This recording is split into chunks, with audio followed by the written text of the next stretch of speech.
우리 예수님, 그분은 하나님이셨습니다.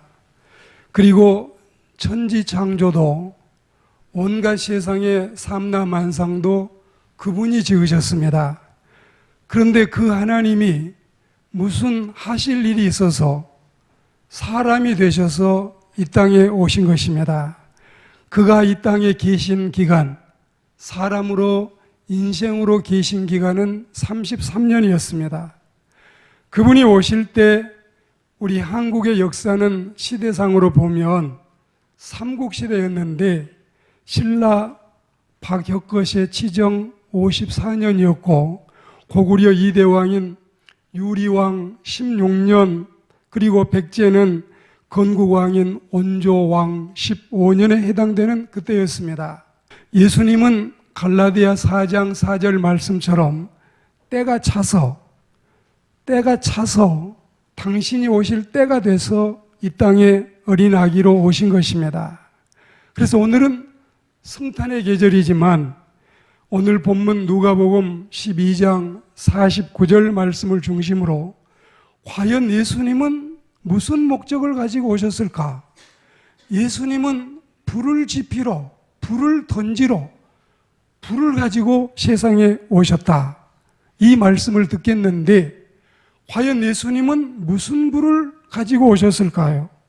추운 날씨에 교회에 오신 여러분의 찬 가슴에 뜨거운 불을 지펴서 여러분의 신앙을 깨우고자 하며, 뜨겁지 않으면 아무것도 할 수 없고 라면 하나도 끓여낼 수 없는데 정말 우리는 뜨거운 신앙의 가슴을 다시 회복할 수 있는 성탄의 계절이 되어야 되겠습니다. 어떤 사람이 불타는 세계라고 하는 책을 표현했는데 그 책에 보면 지금 온 세상은 도처에서 불이 불타오르고 있다. 그 불은 정욕의 불이요, 유행의 불이요, 전쟁의 불이요, 붉은 마수의 불길이요, 정치 딜레마의 불이 타고 있다. 부도덕한 죄악의 불길이 활활 타오르고 있다고 탄식하고 있습니다. 이런 불이 바로 사탄의 불이요, 그리고 죽이는 불이요, 장차 다가올 지옥불이며 유황불인데 우리 예수님은 이런 불을 던지러 오신 분이 아니십니다. 예수님께서는 정말 우리를 살리는 불, 우리 인생을 다시금 재창조할 수 있는 길로 인도하기 위해서 회개의 불과 속죄의 불과 그리고 영생의 불을 던지러 오신 주님이시기 때문에 오늘 우리는 내 마음속에 성탄의 감격과 기쁨을 끌어들이기 전에 우리 마음을 정화시키고 우리 마음을 깨끗하게 비울 수 있는 소지하는 은혜로운 신자들이 되어야 되겠습니다. 주님은 회개의 불을 던지러 오셨는데 우리가 이 성경에 보시면 마태복음 3장 2절에 시엘의 요한이 지상에 와서 맨 처음 첫 일성, 그의 입에서 나온 첫 마디가 회개하라, 천국이 가까웠다. 그리고 마태복음 4장 17절에 보시면 예수님도 비로소 입을 열어 말씀을 하기 시작할 때에 맨 먼저 첫 일성이 회개하라, 천국이 가까웠다. 마태복음 9장 13절에 보시면 예수님은 네가 의인을 부르러 온 것이 아니고 죄인을 부르러 왔다. 병든 자에게만 의사가 필요하다. 병들지 않고 건강한 사람은 의사가 필요하지 않다. 의인은 예수님을 믿지 않아도 됩니다. 우리는 죄인이기 때문에 주님을 믿는 것입니다. 그런데 로마서 3장 9절 10절 말씀에 보면 의인은 없나니 하나도 없으며, 그러니까 이 지상에 예수 안 믿어도 될 사람은 결국은 한 명도 없는 겁니다. 인류는 단 한 명도 예외 없이 죄인들이고 당연히 하나님의 심판을 받을 수밖에 없기 때문에 그 전에 하나님의 무서운 징계가 임하기 전에 회개할 수 있는 하나님의 사람들이 되어야 할 줄로 믿습니다. 그렇지만 사람들에게 기회는 늘 있는 게 아닙니다. 그건 잠깐만 있다가 순식간에 사라지는 겁니다. 우리 인류, 우리 인생에게 잠깐 동안만 기회가 있습니다. 이번에 제천 스포츠센터에서 불이 나서 30명 가까운 귀한 생명들이 세상을 떠나갔습니다. 여성들이 많이 세상을 등지게 됐습니다. 이번에 사고 난 가운데 제천의 중앙교회 목사님도 또 젊은 목사님도 그 자리에 있다가 두 목사님도 세상을 떠나가서 천국으로 갔습니다. 그분들이 그 섬기고 있는 교회는 오늘 우리가 이렇게 예배드리고 있는 시간에 어찌 지난 12월 17일 날 예배드리면서 12월 24일 오늘은 그들이 없이 우리만 예배드릴 수 있을 줄 누가 상상이나 했겠습니까? 우리에게 기회는 항상 있는 게 아닙니다. 그리고 죄를 지은 사람이 지옥 가는 게 아니라 회개하지 않는 사람이 지옥 간다는 만고불변의 성경의 진리는 오늘도 여전히 유효한 것입니다. 기회 있을 때 회개하고 예수님이 불을 던지실 때 그 불을 받는 하나님의 백성들이 우리가 돼야 되겠습니다. 회개의 강을 건너지 않으면 아무도 천국에 갈 수 없습니다. 누구라도 회개하면 다 주님이 그 죄인들을 받아주시는 겁니다. 1964년 2월 17일 날 경향일보 기사에 나왔던 이 사형수 5,000번의 인간 개조, 그리고 3월 7일 날부터 3월 14일까지 이분의 신앙 수기가 경향신문에 연재가 돼서 많은 사람이 감동을 하고 주님께로 돌아오는 역사가 있었는데, 결국 이 청년은 27살 나이에 사형장에 이슬로 사라졌지만, 그러나 이 사람이 전도한 사람이 1,800명을 넘는다 했습니다. 오늘 우리는 이 청년이 정말 가장 극악한 흉악범이었지만, 도끼를 가지고 사람을 6명을 죽이는 흉악범이었지만 가장 모범적인 참회자, 가장 바람직한 회개자가 됐기 때문에 이 청년에 대한 이야기를 우리가 서로 같이 공유하고자 합니다. 부평 산꼭대기 사형장에서 말뚝에 묶여서 검은 수건으로 얼굴을 가리우고 30발의 총탄을 가슴에 안고 이제 형장의 이슬로 사라졌던 27살 육군 상병 이 청년, 그 사연을 보니까 이 사람이 이 일을 저지게 된 원인이 있어요. 첫째는 자기가 군대 오기 전에 고향에 애인이 있었는데 그 애인하고 계속 서로 편지를 주고받는 기쁨이 있는데, 어느 날은 대대장인 박중령이 본인 먼저 이 편지를 개봉해 뜯어본 일이 있어서, 이 연애 편지니까 상관님 믿을 수 있습니까? 항의를 하다가 이 대대장이 모든 병사들이 있는 앞에서 뺨을 때리고 또 창피를 주고 해서 거기에서 감정이 맺히게 됐다. 그리고 어떤 이 내용에 보면은 우리가 아직까지 물기가 있을 때는 동태고 이게 말리면 명태인데, 강원도에서 이런 일이 있었으면은 명태 몇 마리를 훔치고 구두 2켤레를 훔쳤다. 이걸 가지고 감옥소에 가서 6, 7달을 감옥을 살게 됐다. 그리고 또 다른 이 사례에 보면 그때 구두도 훔쳐갔는데 또 그 집에 와서 귀중품을 훔치려고 했다. 이런 여러 가지 이제 제가 지금 핸드폰에 그 날짜 신문도 제가 가지고 있는데 이런 상황들이 있습니다. 그런데 이 일로 인해서 감옥소에 갔다 왔던 이 청년이 마음에 앙심을 품고 내가 출소하면 이 고통당했던 것을 보복하겠다. 나쁜 마음이죠. 그리고 이제 박중령 그 집을 알고 있기 때문에 집을 찾아가서 사람을 이렇게 박중령을 비롯해서 5 식구를 다 죽이겠다고 갔는데, 그 박중령은 이미 그 부대를 떠나서 다른 데로 전출이 가고 이득주라고 하는 새로운 중령이 그 집에 살고 있다가 이 참변을 당하게 된 것입니다. 여하튼 이런 이 엄청난 사건이 벌어져서 이 청년은 산에 올라가서 이제 탈영병이 돼서 한참을 숨어 있다가 더 이상 거기서 버티지 못하고 서울로 잠입해 왔습니다. 현상금이 1963년, 64년 그때 200만 원이 걸려 있습니다. 그런데 그때 이 청년이 서울로 들어왔는데 청계천에서 땅콩 장사하던 19살 먹은 청년이 저 사람이 틀림없이 지금 신문에 떠들고 있는 범인 같다.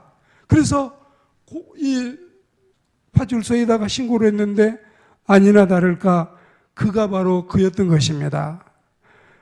이 사람이 서대문 경찰서에 감금이 돼서 감옥살이를 하게 됐는데 서대문 초등학교 5학년에 다니는 김철중이라고 하는 어린 학생이 주일학교 다니는 아이인데 이런 이 기사가 온 나라에 떠들썩하니까 이제 이 편지를 감옥소에다가 보낸 거예요. 사랑하는 아저씨, 이번에 아저씨가 이렇게 무서운 죄를 범한 것은 다 이게 예수 안 믿어서 그렇게 된 겁니다. 지금이라도 회개하고 지금이라도 예수님을 믿으세요. 애절하게 편지를 보냈어요. 그리고 70세 되신 할아버지, 아마 지금 제 짐작에는 이분이 혹시 안국선 목사님 같기도 한데 이분이 또 서대문 형무소를 찾아가서 면회를 하면서 이보게 자네가 이렇게 무서운 죄를 범한 것은 다 이 내 까닭이네. 내가 잘못해서 내 탓이네. 내가 먼저 자네에게 진작 복음을 전했더라면 자네가 회개하고 예수님을 믿었을 텐데 이런 일이 없었을 텐데 이게 다 내 잘못인 것 같네. 지금이라도 빨리 예수를 믿게. 그때 이 청년의 마음이 움직여서 결국은 회개하고 예수님을 받아들이는데 이게 바로 1964년 2월 17일 경향신문에 나온 그 사진과 함께 대서특필된 그 모습입니다. 그리고 나중에 차남진 목사님, 제가 이제 고등학교 때 만나서 이분 말씀을 들었는데 이 차남진 목사님이 그 아들이 지금 방배동의 세순교회 차종률 목사님이십니다. 두 분 다 훌륭한 박사들인데 이 차남진 목사님이 그 감옥소의 고재봉이라고 하는 이 청년을 이제 이름을 밝히겠습니다. 찾아가서 성경을 다 알려주고 예수 믿는 이 진리를 깨우쳐주고 찬송가를 가르쳐주고 참 차근차근 마음이 열려서 예수님을 영접하고 세례를 받게 된 거예요. 그리고 이 세례를 받고 하나님의 백성이 돼서 계속해서 감옥소에 있으면서 하나님의 말씀을 전하고 나는 예수님을 안 믿어서 이런 흉악범이 돼서 이 큰 죄를 저질렀지만 당신들은 다 선하고 착한 사람들이니 예수 믿고 구원받으셔요. 사람 만나는 대로 다 전도하고 복음을 전해서 1,800명이 넘는 사람들을 신자로 삼았던 겁니다. 4달쯤 돼서 사형을 받게 됐는데 하나님의 감동이 있었는지 전날부터 이 청년의 태도가 다릅니다. 집행 전날 밤에 잠이 오지 않는다고 자기 마음속에 다른 또 무슨 일이 내일은 기다리고 있을까? 그러면서 철야 기도를 하면서 죽음 준비를 하고 아침에 일일이 동료 죄수들과 인사를 나누고 자기 마음속에는 아마 하나님의 부르심이 들어왔는 것 같아요. 얼마 후에 아침 식사가 끝나고 간수가 오면서 고재봉 전방이다. 이 전방은 옮길 전자 이 감옥 방자인데 그 감옥을 이제 다른 데로 옮긴다. 사형수에게 전방하면 그때는 너는 오늘 사형 집행이다. 그렇게 된답니다. 그래서 이 청년이 다 인사 나누고 예수 잘 믿어 천국에서 만나자 다 인사하고 그리고 남아있는 사람들 중에 눈물을 흘리는 사람도 많고 고영 잘 가시오 잘 가시오. 마지막 사형장의 부평 산꼭대기에 섰을 때 집행관이 항상 모든 사형수에게 묻기를 마지막 할 말이 없느냐? 이 청년은 다른 말은 할 게 없어요. 요한복음 3장 16절을 외운 것입니다. 하나님이 세상을 이처럼 사랑하사 독생자를 주셨으니 이는 누구든지 저를 믿는 자마다 영생을 얻게 하려 하심이라. 이 성경을 외우니까 또 할 말 없느냐? 한 번 더 기회 주니까 그가 입을 열어 인애하신 구세주여 내 말 들으사 죄인 오라 하실 때에 날 부르소서. 이 찬송을 다 불렀습니다. 사형을 집행할 때 모든 사람들이, 집행관들도 헌병들도 눈시울을 붉히지 않는 사람이 없었고 흐느껴 우는 사람까지도 있게 됐습니다. 가련한 젊은 인생 27살의 형장의 이슬로 사라졌지만 그 영혼은 평안한 미소와 감사의 눈물과 함께 하늘나라로 옮겨가서 주님의 품에 안기는 그 확신에 찬 그 은혜스러운 모습. 오늘 우리 예수님이 지상에 불을 던지러 오셨는데 그 불이 바로 회개의 불이에요. 우리 저부터서 우리 모두가 성탄의 주님을 맞이하려면 내 마음을 비웁시다. 내 마음을 소재합시다. 그리고 우리 죄를, 세상의 쓰레기 같은 죄를 다 복음으로 불태워서 회개하고 주님을 맞이하는 우리가 되기를 축복합니다. 한때에는 흉악한 살인자였지만 가장 모범적인 회개자가 되고 끝없이 주님을 의지하고 형장으로 이제 이동할 때에 차남진 목사님과 한 차에 타서 그때까지도 계속 주님 앞에 설 수 있는 신앙을 준비하는 그 모습. 이런 일이 있고 나서 6, 7년 후에 제가 고등학교 1학년, 2학년 때 차남진 목사님을 통해 이런 것들을 또 듣는 감동과 은혜를 누리게 된 것입니다. 오늘 우리는 회개하는 일이 어려운 일 같지만 여러분이 성당에 다니시는 신도라면 신부님께 고해성사하기가 힘들 수 있겠지만 교회는 목사에게 이걸 가져오지 마시고 여러분이 다 주님을 만나서 주님께 죄를 토해내고 회개해서 하나님의 은혜로운 백성들이 되기를 축복합니다. 예수님이 불을 던지러 오셨는데 물론 이 불 속에는 불화의 불도 있을 수 있지만 진정 예수님은 이 죄를 회개한 사람들에게 속죄의 불을 던지러 오신 것입니다. 우리 가슴에 사그러지지 않고 활활 타오르는 시기의 불, 질투의 불, 교만의 불, 정욕의 불길, 죄악의 불길을 잠재우고 성령의 뜨거운 불을 받아서 죄를 회개하고 그리고 죄를 고백해서 하나님 앞에 모든 죄를 다 씻김받고 용서받는 우리들이 되어야 되겠습니다. 예수 믿는 사람들 참 여러분 우리 한번 주님 앞에 생각해 봅시다. 얼마나 여러분 우리가 못되게 살았으면 목사는 예수님 재림해도 회개 안 하고 장로는 세상 종말이 와도 회개 안 한다. 회개 안 해요. 회개 안 해. 끝까지 이 나쁜 마음을 가지고 있어요. 이거 버려야 돼요. 이걸 버려야 예수님을 내 마음에 맞이하게 될 줄 믿습니다. 버려야 되는 거예요. 어느 짝에도 쓸모없는 거, 아무데도 여러분 쓸데없는 거, 왜 이거 가지고 있어요? 이거 버려야 돼. 한 번 나쁜 마음 먹고 있으면 끝까지 그걸 가지고 가려고 하는 마음. 여러분 이거 버려야 예수님께 속죄의 은총을 누리게 될 줄 믿습니다. 우리 주님은 그 죄를 없애는 깨끗한 속죄의 불을 가지고 오셨습니다.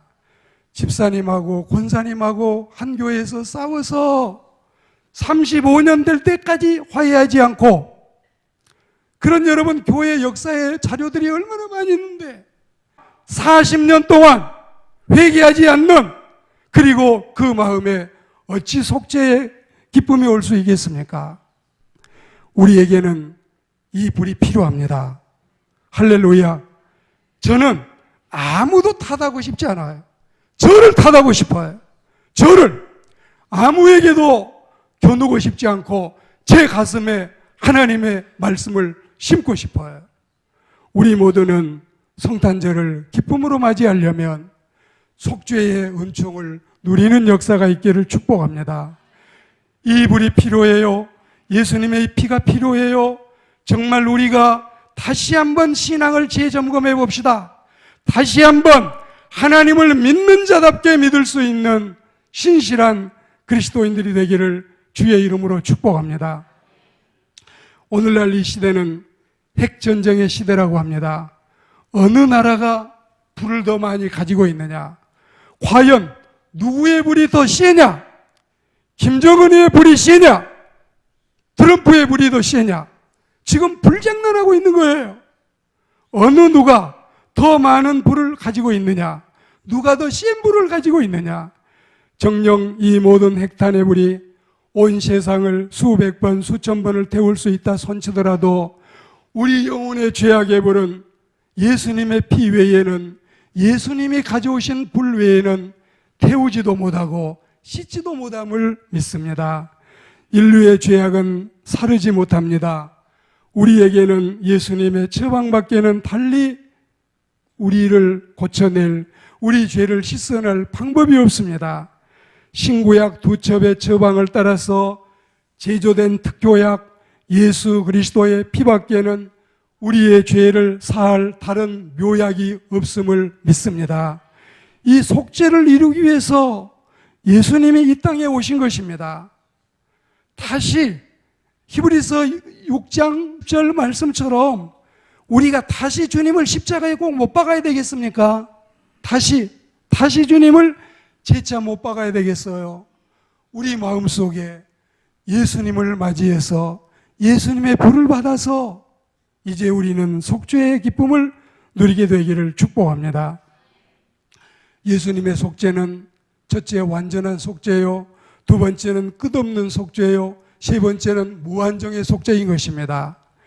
그 예수님이 천천의 수양이나 만만의 강수 같은 기름도 못하던 것, 피눈물이나 잿물로도 못 씻던 것, 예수 그리스도의 피로 성령의 불로 해결하는 속죄권을 가지고 예수님이 이 땅에 오신 것입니다.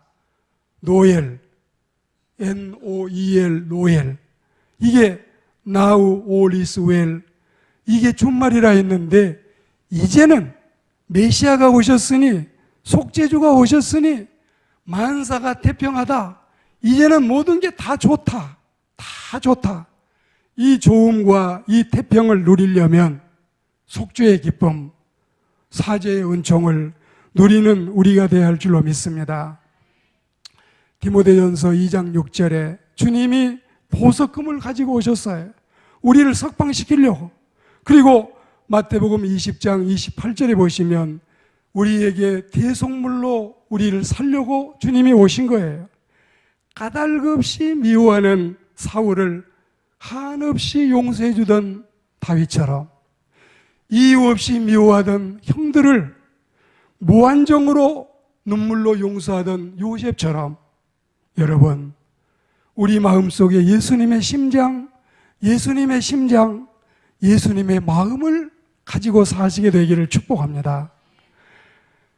제천에 불나서 목사님 2번 사그라져 갔다 그랬지요. 우리도 여러분 다음 주 예배 드릴 수 있는 보장 누가 있을까요? 5분 후에 세상의 일만 알아도 그 사람이 영웅이 될 수 있다는데 5분 후에 달러 시장의 일만 알아도 명딜러가 될 수 있다는데, 여러분 5분 후에 호수피 호수당만 알아도 사람이 떼돈 벌 수 있다는데 누가 우리의 생명이 다음 주를 보장할 수 있겠습니까?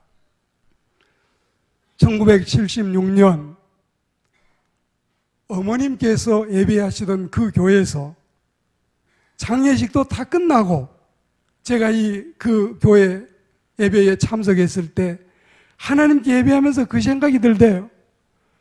지난주까지 우리 어머님이 이 교회에서 예배 드리셨는데 50, 40밖에 안 된 그 젊디 젊은 어머니가 오늘은 이 교회에 없구나. 오늘은 이 교회에 없구나. 모든 일들을 먼저 하나님 앞에서 용서받고 기쁨으로 감당하는 우리들이 되어야 할 줄로 믿습니다. 오늘 말씀을 맺는데 예수님은 영생의 불을 우리에게 던지러 오신 것입니다. 회개했지요. 속죄받았지요. 우리에게 남아있는 건 이제 영생밖에 없습니다. 영생밖에 없어요. 더 이상 슬퍼하지 않아도 되고, 더 이상 괴롭지 않아도 되고, 더 이상 병들지 않아도, 죽음의 공포에 시달리지 않아도 되는 영생을 주시려고 주님이 이 땅에 오신 것입니다. 그 고재봉 27살 형제가 외웠던 하나님이 세상을 이처럼 사랑하사 독생자를 주셨으니 이는 그를 믿는 자마다 죽지 않고 늙지 않고 병들지 않고 영원한 생명을 얻도록 인도하시는 그 주님이 여러분 죄집 내놓으라 하시네요. 그리고 속죄 선물 꾸러미 가져가시라고 하시네요. 천국 가기 전에 먼저 영생부터 우리에게 보장한다 하시네요. 그 주님을 내 마음속에 받아들이셔요. 자존심 털끝만큼도 필요 없어요. 다 털어버리셔요. 쓰레기통에 그냥 불에 던져버리셔요. 그리고 나와 주님만 화친하면, 그리고 모든 세상 사람들과 은혜로운 사랑의 관계를 유지하게 될 줄 믿습니다. 요한복음 6장 47절에 내가 진정으로 너희에게 말한다. 누구든지 나를 믿는 자는 이미 영원한 생명을 얻은 거다. 그리고 6장 48절에 나는 생명의 떡이다. 6장 51절에 보시면 나는 하늘에서 내려온 살아있는 빵이다. 이 빵, 내 몸의 빵을 먹는 사람은 영원히 살 거다. 그렇습니다. 예수님은 생명수요, 예수님은 생명떡이요, 예수님은 생명빵이요, 또 예수님은 생명약이십니다. 성탄절에 카드가, 선물이, 파티가, 어떤 잔치 자리가 중요한 게 아니라 나와 주님 둘이만 앉아 있어도 내 마음에 죄를 다 버려서 예수님의 용서만 있다면 우리는 영원한 영생의 사람임을 믿습니다. 이 세상에 내 목숨보다 더 소중히 간직할 건 아무것도 없습니다. 천금부려 일신, 육신의 목숨도 중하지만 우리 영원히 누릴 수 있는 영생은 말할 수 없이 더 중요합니다. 비오스보다는 조회. 그리고 여러분, 우리는 하나님 앞에서 몸뚱아리 생명보다 우리의 예수 그리스도를 구주로 믿고 받게 된 새 생명, 영원한 생명이 내 안에 있는지를 살펴보는 이 시간이 되기를 축복합니다. 빈 방이 있습니까? 빈 마음이 있습니까? 아니면 빈 인생이 있습니까? 빈 영혼이 있습니까? 주님이 물으시면 네 주님, 제 마음에 빈 방이 있어요. 내 인생의 특실로 오세요. 내 인생의 왕궁으로 오세요. 주님 기다리고 있습니다. 주님 오세요. 주님 맞이하는 메리 크리스마스, 은혜로운 성탄절이 되시기를 주의 이름으로 축복합니다.